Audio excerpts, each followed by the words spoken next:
Hey everybody, it's PartyElite, and today we're taking a look at the latest Crusader Kings 3 DLC, Legends of the Dead. There's a few new things coming with this DLC that add new trials and tribulations on the path to greatness, but also adds new potential heights to set greatness too. With the Legends of the Dead, you can now forge and spread legendary tales about you and your family members to live on well beyond their actual lives.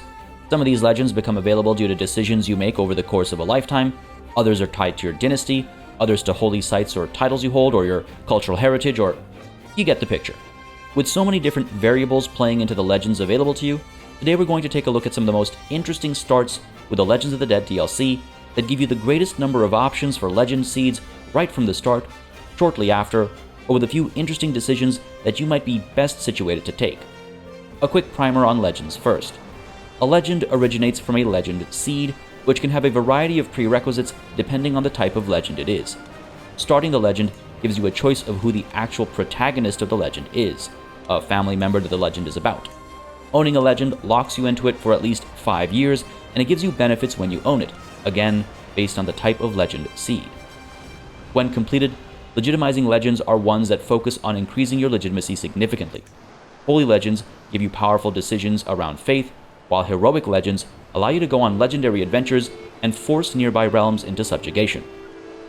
Legends can be completed at different quality levels, but in order to improve their quality, you need to spread them from barony to barony through events, chroniclers, musicians, and other kinds of supporters, and then invest in them further. The higher the quality level of a completed legend, the more you get out of it, though even at the lowest level of completion, any legend will allow you to commission a corresponding artifact or make room to erect an associated legendary building.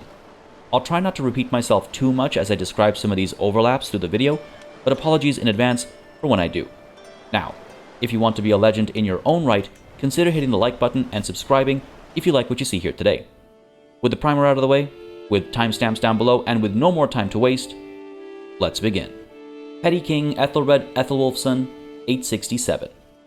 Defending in 2 wars against foreign invaders is always a thrilling start to any run of Crusader Kings 3, but with the latest DLC, there's a little extra fun to be had with this start in Wessex, particularly when it comes to the legends you'll have at your disposal almost right from the start.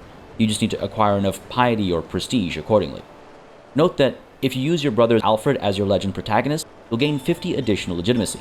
Now, thanks to the West Germanic heritage of your Anglo-Saxon culture, with enough prestige, you'll have access to the legacy of Arthur Pendragon, a legitimizing legend that will not only increase your legitimacy by increasing amounts, depending on the quality of the legend when you complete it, but will also give you a claim on every de jure title within the Kingdom of England, even at its lowest level of completion. You'll also gain access to the Legendary Palace, and the decision, of course, to commission Legend Artifact to commemorate your legend. Completing it at higher levels of quality will give you access to decisions that let you immediately drift the de jure status of an entire duchy, or at the highest level, an entire kingdom into your realm, further giving you claims on every existing de jure title within the Empire of Britannia at that highest level of completion. This legend is available to quite a few of these starts in the region, since anybody with Anglo-Saxon, Cornish, Welsh, or Cumbrian culture has access to it, but Æthelred has more to offer. With Canterbury in his realm and enough piety, he's able to take on the Custodian of the Holy Site legend. This legend has an increasing impact on legitimacy at higher levels of quality too, but as a holy legend, it won't provide as much legitimacy as a legitimizing legend. You'll potentially gain access to the legendary shrine, and at higher levels of quality on completion, you'll be able to use decisions to convert parts of your realm to your faith, or even get access to an additional major holy war casus belli at the highest level.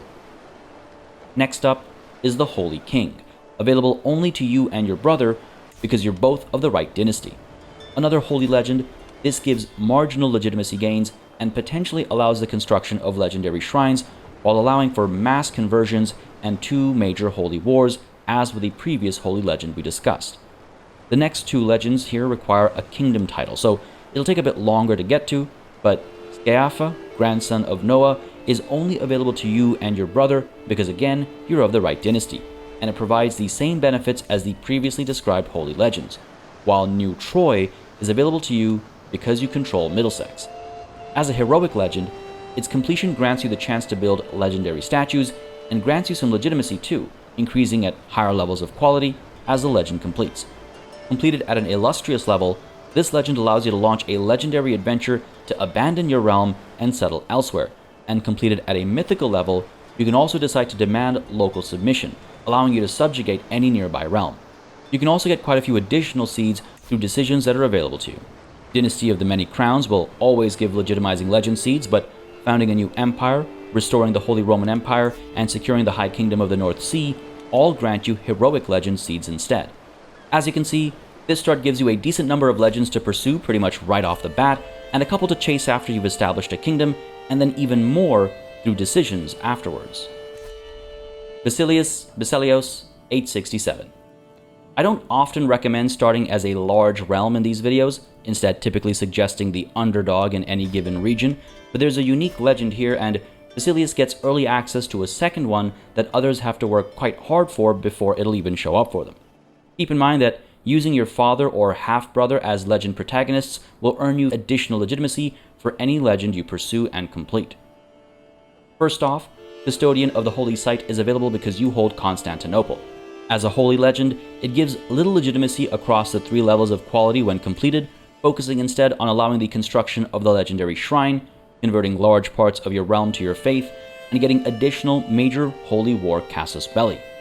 Next up, though, we have From Peasant to Basileus, uniquely available to this character. As a legitimizing legend, this one provides quite a bit of legitimacy, possibly allows for the construction of the legendary palace, and gives claims to all the titles within the Byzantine Empire. At higher levels of quality, though, this legend allows you to de jure drift entire duchies or kingdoms into your realm at illustrious and mythical levels respectively. Not a bad way to expand your hold over the region. Finally, there's Roman Heritage, a legitimizing legend only available to you from the start, but possible as the HRE, the Kingdom of Rum, or as the Roman Empire itself as well. Again, as a legitimizing legend, you're going to get a lot of legitimacy out of this one at all levels. You'll get a chance to build the legendary palace, and at higher levels, you'll be able to de jure drift duchies and kingdoms. Beyond this, you can also restore the Roman Empire to gain an additional legend seed called a new Caesar, and that's apart from the usual slew of holy and legitimizing legend seeds you get through consecrating the bloodline, strengthening the bloodline, getting Dynasty of Many Crowns, or mending the Great Schism. As you can see, beyond castrating prisoners willy-nilly, there's a lot more to do with Basileus that makes him a particularly interesting start now. Amir-e Amiran Nasr Ahmadzde 867. Not only does your dynasty play a role with providing a unique legend seed, starting in charge of the Samanid Grand Emirate, and not only do decisions add more interesting options down the line, but there's an additional legend seed that comes along if you're trying to restore the old Persian Empire. First off, starting with the basics, you're going to have the Custodian of the Holy Site because Samarkand is under your control. As a holy legend seed, it gives you potential access to the legendary shrine and a touch of legitimacy, while at higher levels, as always, it guarantees the legendary shrine, allows you to convert large parts of the realm to your faith, or, as a mythical quality legend, it can even give you an extra major holy war. Descendant of Bahram Chobin, meanwhile, is a heroic legend, uniquely available to your dynasty. As a heroic legend, you'll likely gain access to the legendary statue structure, guaranteed at higher levels of completion of course, and you'll be able to go on a legendary adventure when completed at the illustrious quality, with completion at the mythic quality allowing you to subjugate nearby realms. Decisions will bring many more options to you as you make progress. Dynasty of Many Crowns grants you a legitimizing legend seed, founding a new empire grants you a heroic legend seed, as does establishing Bactrian supremacy and forming the Sultanate of Rum. Forming the Sultanate of Rum in turn gives you access to the Roman heritage legitimizing seed that Basileus Basileios starts with as described earlier. This makes for a great 1-2 punch kind of combination. Dismantling the papacy, meanwhile, will grant you a holy legend seed, and most ambitious of all is destroying the caliphate to get the fate of the Persian Empire legend seed. As you spread across the Middle East, conquering the Emirate of Shirvan will also give you access to the Gur lineage legitimizing legend, a natural target and opportunity en route to restoring the glory of the Persian Empire. Maharaja Nantivarman 867. Another start with a unique legend seed. This one will put you in charge of the Pallava kingdom in South India and surround you with targets both easy and challenging, while giving you some interesting legends to chase too. If you use anybody other than yourself as a legend protagonist, you'll gain extra legitimacy. Now, with Kanchipuram under your control, you'll have access to the Custodian of the Holy Site to gain the usual slew of Holy Legend rewards on completion at different levels. As always, this gives less legitimacy than a legitimizing legend, but potentially gives access to holy shrines, and at higher levels, allows you to convert massive parts of your realm to your faith, and later declare multiple major holy wars. That aside, Blood of Brahman is a legitimizing legend available uniquely to members of the Pallava dynasty, as long as they remain Hindu. As a legitimizing legend, it gives you a lot of legitimacy as you complete it at higher and higher levels, possibly giving you access to a legendary palace, and even at its lowest quality level, it gives you claims to all the titles within the Deccan Empire, which is the entirety of South India and modern-day Sri Lanka as well. Quite a lot of land. At higher levels of quality, completion also allows you to instantly de jure drift duchies and kingdoms into your realm, which, as described before, is a great way to force your expansion. Again, consecrating your bloodline provides some legitimizing legend seeds, while founding a new empire, becoming Chakravarti, and taking stewardship of the sacred river all provide heroic legend seeds instead. There's great progression here from the starting legends that you can take on early after accumulating enough prestige, and then transitioning into some of these options as you expand further north and conquer the entirety of the subcontinent. High Chieftain Siemowit, 867. Starting in charge of Polania comes with many risks and opportunities alike. There are many small realms that border you that make for easy pickings, or that come together and box you in.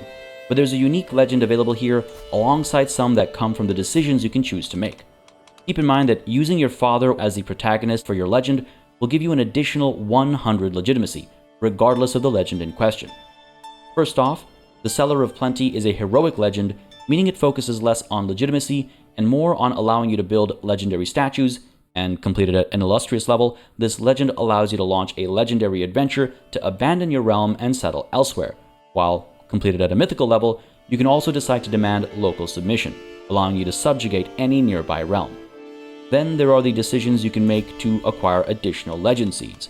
Consecrate Bloodline requires some heavy lifting but secures a legitimizing legend seed, and adopting feudal ways does the same. Perhaps more interestingly, uniting the West Slavs gains you a heroic legend seed, and then uniting the Slavs gains you the unique The Empires of the Slavs legend seed. This gives you a set of goals with natural progression that also lead to a major new legitimizing legend seed at the end, at which point you're basically in control of all of Eastern Europe. It's quite the undertaking, and makes for a great story. But there you have it, folks. 5 great starts in the Legends of the Dead DLC for Crusader Kings 3. If you found one you liked, consider hitting the like button below. If you have one to suggest of your own, drop it in the comments. There are some here that I'm eyeing for a slightly different style of Let's Play, and if you're interested in a more, let's call it, cinematic and dramatic telling of a legendary tale, let me know in the comments below too, and feel free to subscribe. As always, a massive thanks goes out to all of the channel members and patrons who've been supporting the channel on a monthly basis. They'll keep us alive and running smoothly, and of course a big old thanks goes out to each and every one of you for watching. Until next time, cheers.